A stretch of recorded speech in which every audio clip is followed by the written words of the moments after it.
When you get into bed with beautiful sheets, you just feel like the princess. I feel like I've died and gone to heaven. I'm Bunny Williams.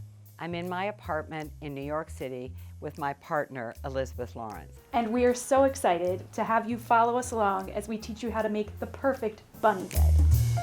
One of the things that we love to do is make a bed. In our office, we always talk about the bunny bed. Every intern, every new person who comes gets to learn how to make the bunny bed. We always start with the sheets. We use, as we often do, a fitted bottom sheet, and then we have the top sheet.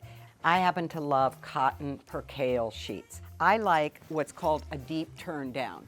So I like this to turn way down over the bed. In order for that to happen, you have to tuck in the minimal amount at the end. Most people go to make the bed and they put it all at the bottom. I want it to come out at the top. We put a fitted sheet on, then we put the top sheet on, but you use very little tucked in there so that when you finish your bed, you have this beautiful big turn down. You want to make sure that the turn down on each side is the same. So if you're doing it by yourself, it's a lot of work. I love the big turn down because I think it shows off your sheets better. If you have a little tiny turn down under the pillow, you don't see it. It also helps to hold the bedding together. I always like to think of this is like an envelope, and I slip into this envelope when I go to sleep. Pillows are a real personal preference. I happen, as you can see on this bed, to like a lot of pillows. Again, it's like the perfect pair of shoes. One pair of shoes isn't comfortable for the next person. This bed is an odd size. It's not quite a king, but it's bigger than a queen. So I use a standard pillow.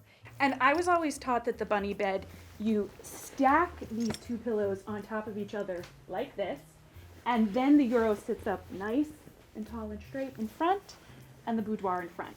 The stack, to me, allows you to have either the European square, or if you want a boudoir, you can put that in front of the stack. I just also think that if everything is this way, it's just a lot of things going that way. I like the look better of these pillows lying flat. These stand up and these lie flat. And then I use a baby pillow.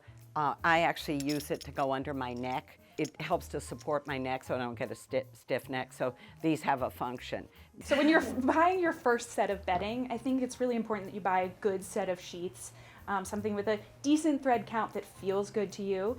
And then from there, having a coverlet, a down blanket, as we were talking about from the company store, a couple of layers, and making sure that the pillows, that you really like the pillows and that they're comfortable.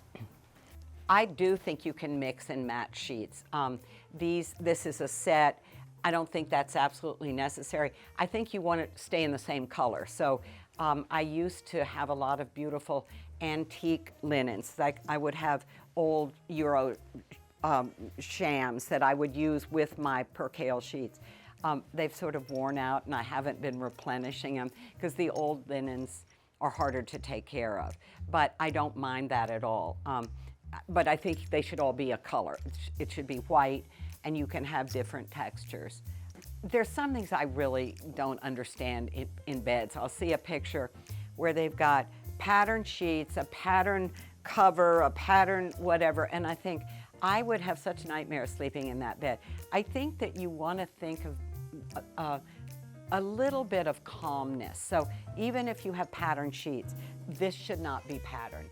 You need to, you want to be calm when you go to sleep. Sometimes I think people think, oh, if I decorate my bed, my room is decorated. But it can be just too much going on. Thank you so much for stopping by, Schumacher. Sweet dreams.